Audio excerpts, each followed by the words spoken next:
Adom TV Badwam ena wo hye no safe no wabeka yensa kwa abaso konkomo kase ne de ye de awie de yedu so no ye de obon krata no ena fe online stories ahodo ya abeka yensa na eni diem ye de ma onyi free hakora no ne ye wo ma wo no esoso o kode a so wonye wo hyankani a wotumi join ye live on Facebook/Adom TV so kodu ba bia wo na Go TV a channel no 119 and DSTV so 280 so Ben usujina ne nase ne naso ha me mona kwaba emu akwaba Ben majoswa e bia boko just that on the 12th day of September my true love sent to me Fazozi says Adogo sapo dalala and na ye betro ye din. This is an any started on the 12th, the IGP obey in camera. Ah, yeah, Busano. There, Kosovo. IGP back and the only fans of no. Na ye who say, you know, well, another brother on. And I ordered. Oh, yeah. And now for dinner, really. That's what feeling that. I come to the media show. Oh, there is something to do. You mean pay any mutual. It's true. It's a name I mean to me from a phone to a reflection by a name. Send your free if you are such. If you are, you power. You credit back. If you are singing, well, they okay. Alo Mojata say one day. Anyway, what a phone team, Nebana, and Tivina, if you are over to me, you want how they cry. Okay, and yes, so health wise, a boy, I empty cacran and shoe come and family Cassian and Casamin Chili Commodore, Chili Papa, Natanzamania Hatazam, Shelby, wow, miserable body the diano. My men cocosi 12 now, me homosocacra. There, but me Muslim, the cosi 3.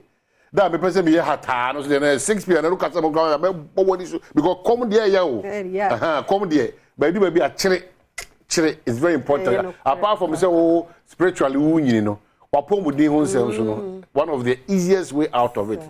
A boaka sepa. Now, Abba say the men Kyle, more among coffee, Masumuda, more among share Mosenda.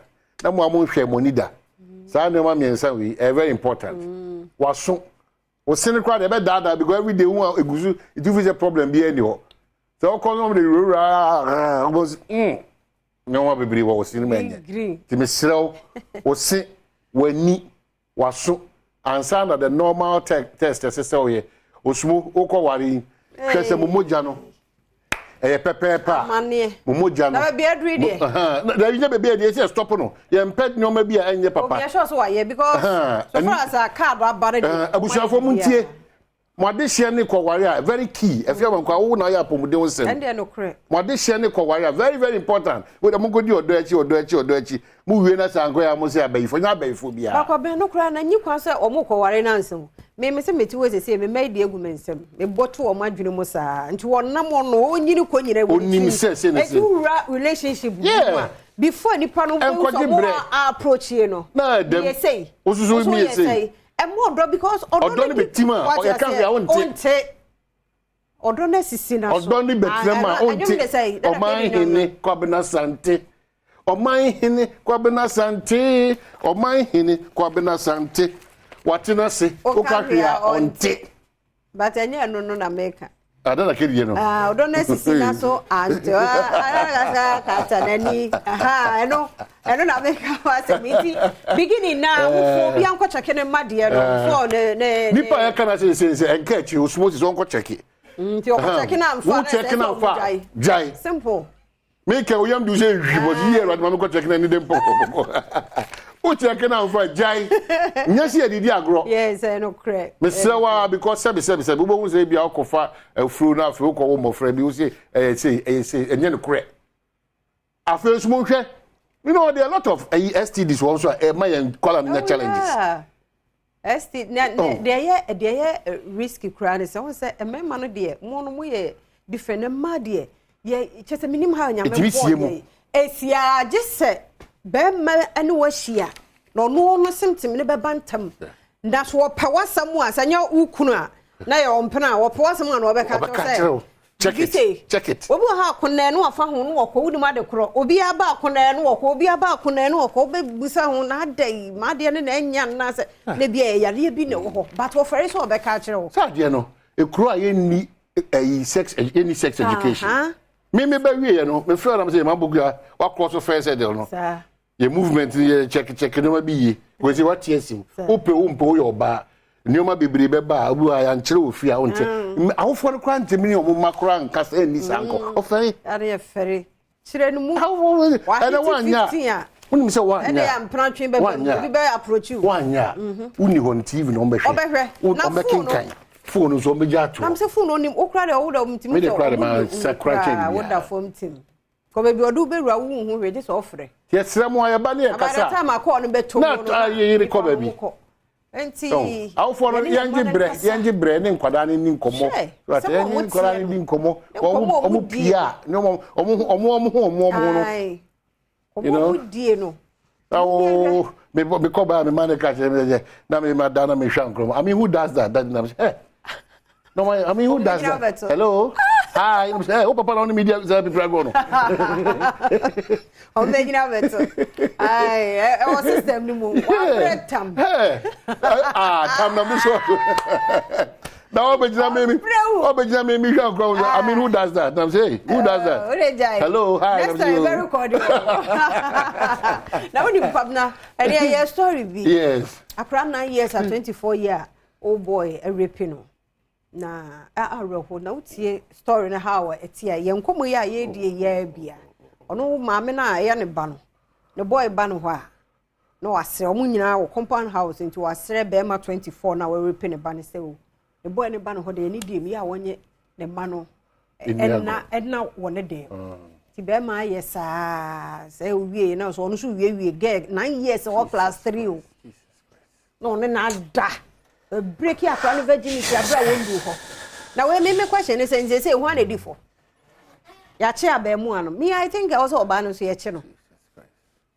wo wakono nti wo ba you ano wo de na be ma na me so oba ti oba kra no eje say ye kasa krare kwada ye see nka o masma yenti re full seats from students I don't know omo he o ade na mo pa hu baya de bia meka sa bena mpanifo bu ye pani no obi nya ebida akwada de ena de no pre me se na ye bu na nitie awo da ye shisha ne ye presa me se ma mi bi yes ama mi nya me fa currency wo ye ne enim so mpe asem ba de o ye ne maninti enne ba ye ka e sa na tie ba ye sremo munye careful ubenya bi kama fefe na ada ho amma ne gine kakra any time any day pene no die no pokio wo ye ne alewa wo ni nyina ye odia e da wabam ene tobo ya re wo ho eno askate bi a me hu ye wo TikTok amma memenda ba na se omo na ye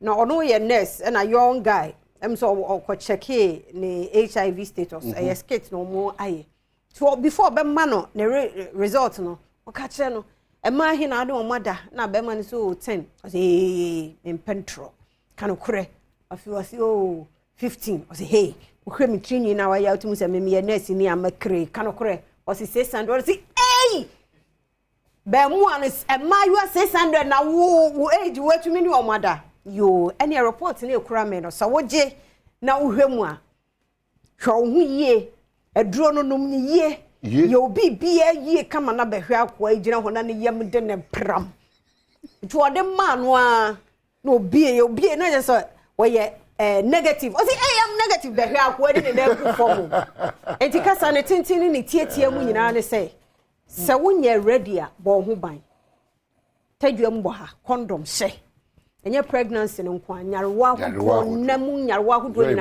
na de abo ho ban ebebo ye nyina yenye ne saa na according to AIDS commission minim say ya papa na so omo saa de hunhuna ne biem na e ba fan ya do no omo say the rate HIV muawa no e koso wo youth no mu no ano odin en ehye me ho a hunhunu ehye kwabena ho a hunhunu ye nyina ye career ne ye de ne nam hunhunu da te mesremo wo bi especially a edro wo ho no mo adro no na mu ahoden na nya won kwamen and spread sa e ma wotiri mu nya abro eni obi awu ye nyina ye mo ye ho ban efi sa nyawo ahodo we nyina na beboa ye okay, so and 12th of September 2023 a contract and some of the to judge bring my own coin and I call brother Professor Iki Beba and Wechi health tips as well. Yeah, insomnia.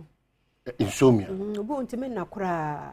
Na. Anya adwendwen ko bi a condition bi na yare bi nom ne ade ene environment dan na nipa na adam kura ne ma yemu ma wada. Frank dem asempa. And then that's what she said, your man sardine here, and then that's what she said, call Frank them. Order bear. Oh, no, supposed to see what Kaswa. No. And I was sick. Young coach Frank. Hey, now, never troubles near me. See, I hold you now, one room self contained. What she was saying, massive dying. Oh, yeah, bro, now constantly say I already demo. Ni shoe da, ni socks da, ni the abba. A dynamo, yeah. And obi owa just say lucky baby. Oh. Intimate romo. Yeah, there some crossover. Nipa dodo na baby amuda misremo. Empanko na sesi ona oye play na utimi dama hoto. Na Frank. Light no. Hey, minim say akoya himself. Because Frank. Oh, sorry, red, no so blue bulb, no so green, yellow, pink. Frank demo. Hey, easy. Frank asempa. We dey on TikTok boy. We dey on know. Oh no, Daily Graphics. EC begins limited voter registration today. Despite court injunction, and now GTech freezes unaccredited academic programs and need the additional say you may be brave church and supposed to be brave on Momunisa 2 minutes on Betimedia Trentino or more Public office accountability, onslaught on ill-gotten wealth, new bill to tackle corruption. President Akufo-Addo and the Sakase na IGP when obeshia won no in Semahodo in camera. Namia Duma and the political coloration of judiciary dangerous. President Akufo-Addo Kasasana and the era John Dramani Mama and Small Kokikaino. Efa the judiciary was here a more rem kakrebasa e the amanyo sem for emwa. The Chronicle say Mahama strikes out CJ. She says she is delaying in giving date for injunction application against EC. And also has era Mahama so Eddie Hunsma beto. Voter registration has NHS also has Airbus government official one. Oh, okay, me that's right. It's ukwadumonline.com so and some audio be ewo ho ni diem. Me inform nsi ha na ye kwa agudie mo some health tips ba na fe mam watama amrado yeni bia ne egodanzo aha kwa na nse ti na amrado ne mam watama betna se so baby a wo motena no edidie ngu a oba no abepara no one director nti ye kọ na dwumadie nkaye no atwaso